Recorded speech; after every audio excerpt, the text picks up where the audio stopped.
मुंबई की चमचमाती रातें, शानदार पार्टियां, प्राइवेट जेट्स और एक आदमी जो खुद को किंग ऑफ गुड टाइम्स कहता था। लेकिन क्या आप जानते हैं कि इस चमक के पीछे छुपा था भारतीय बैंकिंग सिस्टम का सबसे बड़ा घोटाला। आज हम आपको ले चलेंगे उस कहानी में जहां एक शख्स ने पूरे देश को चकमा दे दिया। ये है विजय माल्या की कहानी, 9,000 करोड़ के खेल की कहानी। साल 1983 बेंगलोर का एक नौजवान अपने पिता की कंपनी संभालता है, यूनाइटेड ब्रूरीज, किंगफिशर बियर, नाम सुना है ना। विजय माल्या सिर्फ 28 साल का था जब उसने ये साम्राज्य अपने हाथों में लिया और फिर शुरू हुआ एक सपना, आसमान छूने का सपना। 2005 में माल्या ने एक बड़ा दांव खेला। उसने एयरलाइन इंडस्ट्री में कदम रखा। किंगफिशर एयरलाइंस, लग्जरी का नया मतलब, लाल रंग के विमान, खूबसूरत एयर होस्टेसेस, शानदार सर्विस, हर किसी की जुबान पर एक ही नाम, किंगफिशर। लेकिन क्या यह सब सच था या फिर एक बड़े धोखे की शुरुआत? 2008 आते आते किंगफिशर ने एयर डेक्कन को खरीद लिया। कंपनी का कर्जा बढ़ने लगा, लेकिन माल्या की पार्टियां नहीं रुकी। मोनाको में यॉट्स, फॉर्मूला 1 की टीमें, आईपीएल की टीम रॉयल चैलेंजर्स बैंगलोर, चारों तरफ बस चमक ही चमक। लेकिन अंदर से कंपनी खोखली होती जा रही थी।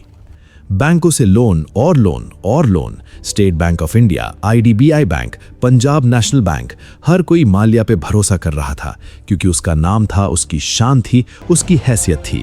लेकिन क्या किसी ने सोचा कि ये पैसा जा कहां रहा है? 2009 से 2013 के बीच किंगफिशर एयरलाइंस ने 17 बैंकों से 9,000 करोड़ से ज्यादा का कर्जा लिया। हर बार एक नया वादा, हर बार एक नई योजना, बस थोड़ा और टाइम दीजिए, कंपनी चल जाएगी। बैंक मानते रहे, सरकार चुप रही और माल्या की पार्टियां जारी रहीं। 2012 किंगफिशर के कर्मचारियों को महीनों से सैलरी नहीं मिली, फ्लाइट्स कैंसिल होने लगीं, पायलट हड़ताल पर चले गए। लेकिन माल्या, वो मुंबई में अपने विला में बैठा था, शैंपेन की बोतलें खोलते हुए। उसने एक इंटरव्यू में कहा था, I am a vintage guy, I like the good life बैंकों के पैसे से। अक्टूबर 2012 में किंगफिशर एयरलाइंस का लाइसेंस सस्पेंड हो गया, कंपनी बंद, 7,000 से ज्यादा लोग बेरोजगार। लेकिन माल्या, उसकी जिंदगी में कोई फर्क नहीं पड़ा। उसके पास अभी भी विला थे, कारें थीं, यॉट्स थीं। 2015 आते आते बैंकों को समझ आया कि माल्या का कर्ज वापस नहीं आने वाला। सरकार को भी नींद से जागना पड़ा। सीबीआई ने केस दर्ज किया, इन्फोर्समेंट डायरेक्टरेट आगे आई, लेकिन तब तक बहुत देर हो चुकी थी। 2 मार्च 2016, एक दिन जो भारतीय बैंकिंग सिस्टम के माथे पर कलंक बन गया। विजय माल्या चुपचाप मुंबई से लंदन के लिए उड़ गया। हाँ, वही मुंबई जहां उस पर इतने केस चल रहे थे, वही देश जिसके बैंकों का उसने 9,000 करोड़ डकार लिया था। और सबसे हैरान करने वाली बात, उसे जाने से किसी ने नहीं रोका। कैसे एक आदमी जिस पर इतने केस हैं, जिसका पासपोर्ट रद्द होने वाला था, वो आराम से देश छोड़ सकता है? सवाल तो हर किसी के मन में उठे, लेकिन जवाब आज भी धुंधला है। लंदन में माल्या ने खुद को सुरक्षित महसूस किया। उसने एक विला खरीदा, कीमत 85 करोड़ रुपए। भारत में लोग अपना पैसा वापस मांग रहे थे और वो लंदन की सड़कों पर फरारी में घूम रहा था। मीडिया ने जब उससे सवाल किए तो उसका जवाब था, I am not an absconder, I am trying to settle my dues. Bharat सरकार ने प्रत्यार्पण की कोशिश शुरू की, लेकिन ब्रिटेन की कानूनी प्रक्रिया इतनी जटिल है कि हर कदम पर साल लग जाते हैं। माल्या के वकीलों ने हर तरह की दलील दी। भारत में उन्हें सुरक्षित जेल नहीं मिलेगी, उन्हें निष्पक्ष सुनवाई नहीं मिलेगी, हर बार एक नया बहाना। 2017 भारतीय अदालतों ने माल्या को फरार घोषित किया। बैंकों ने उसकी संपत्ति जब्त करनी शुरू की। बेंगलोर का विला, गोवा का फार्म हाउस, पेंटिंग्स, कारें, सब कुछ नीलाम होने लगा। लेकिन 9,000 करोड़ के सामने ये सब कुछ भी नहीं था। 10 दिसंबर 2018, एक अहम दिन, लंदन की एक अदालत ने फैसला सुनाया कि विजय माल्या को भारत भेजा जा सकता है। उसकी सारी दलीलें खारिज। लेकिन क्या माल्या हार गया? उसने अपील की और खेल चलता रहा। 2020 कोरोना महामारी ने पूरी दुनिया को हिला दिया, लेकिन माल्या, वो अभी भी लंदन में था, आराम से। भारत में उसका नाम तो बदनाम हो चुका था, लेकिन वो खुद सुरक्षित था। ये कैसा न्याय है?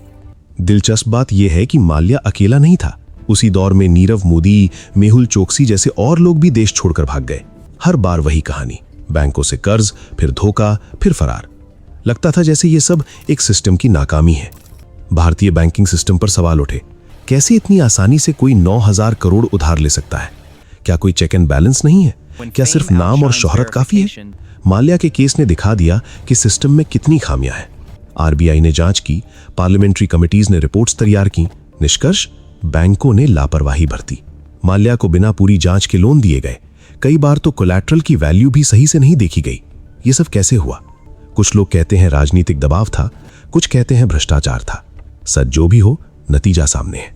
2021 ब्रिटिश हाईकोर्ट ने फिर से माल्या की प्रत्यर्पण को मंजूरी दी, लेकिन अब तक 5 साल बीत चुके थे।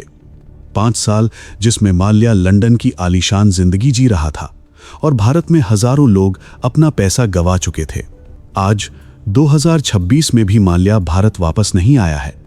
कानूनी लड़ाइयां जारी हैं, हर साल एक नई अपील, एक नई सुनवाई। ब्रिटिश कानून इतना धीमा है कि न्याय का मतलब ही खत्म हो गया है। लेकिन असली सवाल यह है कि माल्या ने सिस्टम को कैसे मात दी? जवाब बहुत सीधा है। उसने सिस्टम की कमजोरियों का फायदा उठाया। पहले बैंकों को अपनी शोहरत दिखाकर लोन लिया, फिर सरकारी तंत्र की धीमी गति का फायदा उठाकर देश छोड़ दिया और आखिर में विदेशी कानून की जटिलता के पीछे छुप गया। यह केस सिर्फ विजय माल्या का नहीं है, यह पूरे सिस्टम की नाकामी की कहानी है, जहां अमीर और ताकतवर लोगों के लिए नियम अलग हैं और आम आदमी के लिए अलग। जहां 9,000 करोड़ डकारने वाला आराम से विदेश में रह सकता है और 10,000 का कर्जदार जेल में सड़ता है। आज भी माल्या कभी कभी ट्विटर पर आता है, कभी क्रिकेट के बारे में लिखता है, कभी अपनी टीम के बारे में। इतनी बेशर्मी, इतनी निर्लज्जता, जैसे कुछ हुआ ही नहीं, जैसे उसने किसी का कुछ लिया ही नहीं।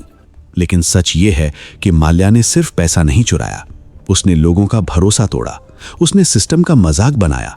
उसने दिखा दिया कि अगर आपके पास पैसा और पहुंच है तो आप किसी भी नियम से ऊपर हैं।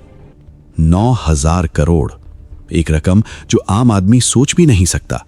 इतने पैसे से कितने स्कूल बन सकते थे, कितने अस्पताल खुल सकते थे, कितने लोगों की जिंदगी बदल सकती थी। लेकिन वो पैसा आज लंदन की सड़कों पर घूम रहा है, माल्या के शानो शौकत में खर्च हो रहा है। कुछ लोग कहते हैं कि माल्या एक दिन वापस आएगा, कुछ कहते हैं कि वो कभी नहीं आएगा। लेकिन असली सवाल ये नहीं है। असली सवाल ये है कि क्या हमारा सिस्टम इतना मजबूत है कि ऐसा दोबारा ना हो? क्या हमने कोई सबक सीखा या फिर अगला माल्या पहले से ही तैयारी कर रहा है? जब आप अगली बार किसी बड़े बिजनेसमैन को प्राइवेट जेट में उड़ते देखें तो सोचिएगा, क्या ये सब असली है या फिर एक और किंगफिशर बनने की तैयारी? क्योंकि चमक हमेशा सच्चाई नहीं होती, कभी कभी चमक के पीछे सबसे बड़ा अंधेरा छुपा होता है। विजय माल्या की कहानी एक सबक है, एक चेतावनी है, एक दर्पण है जो हमारे सिस्टम की खामियां दिखाता है। सवाल यह है कि क्या हम इस दर्पण में झांकने की हिम्मत रखते हैं या फिर हम आंखें बंद करके यही मान लेंगे कि सब ठीक है। 9,000 करोड़ का खेल अब भी जारी है, माल्या अभी भी जीत रहा है और हम सिर्फ तमाशबीन हैं, एक ऐसे खेल में जिसमें हार हमेशा आम आदमी की होती है। याद रखिए, जब सिस्टम कमजोर होता है तो माल्या जैसे लोग पैदा होते हैं, और जब तक हम अपने सिस्टम को मजबूत नहीं बनाएंगे तब तक ये कहानी बार बार दोहराई जाएगी। बस चेहरे बदल जाएंगे, नाम बदल जाएंगे, लेकिन खेल वही रहेगा, 9,000 करोड़ का खेल।